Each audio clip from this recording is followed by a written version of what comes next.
Heard of righteous indignation and righteous wrath, but often people will try to use that phrase to pass off their outburst of anger or their outburst of adrenaline or their emotions getting out of control. So is there such a thing as righteous indignation, righteous wrath?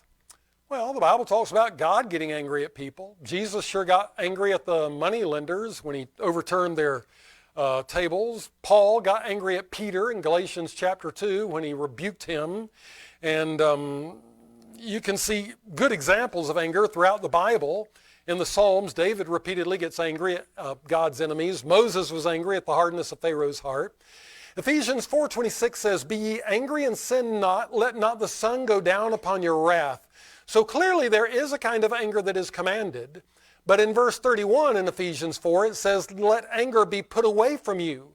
So clearly there is also a kind of anger that is condemned. So how do you tell the difference?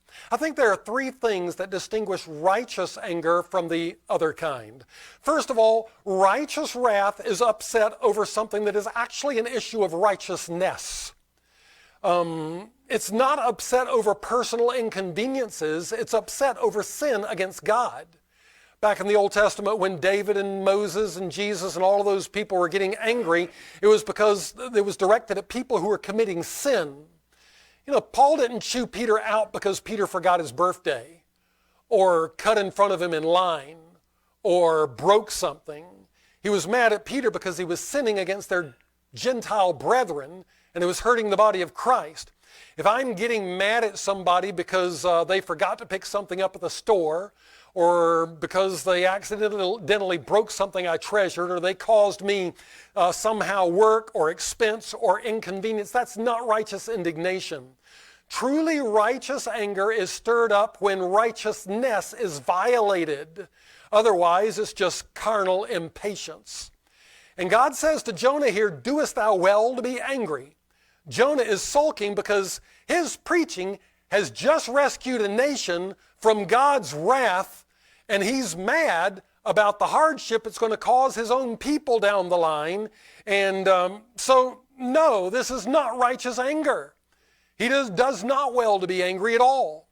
The second characteristic of righteous anger is that it gives a righteous response. Unrighteous anger tends to overreact. When the flesh is driving our anger, if somebody does us wrong, do we want to be careful to just give them back only as much as they gave us? No. We want to dish out more to them than they caused us, right? That's unrighteous wrath. It's not in measure. Righteous anger is an overreaction. And here Jonah's wanting God to indiscriminately nuke an entire city of everybody in it, and everybody in it has repented. Yeah, I would call that an overreaction. So no, he does not well to be angry, not even close.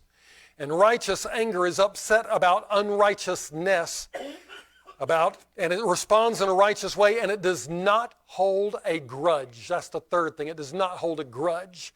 It's willing to forgive. In Ephesians 4:26, he says, "Be ye angry and sin not, let not the sun go down upon your wrath.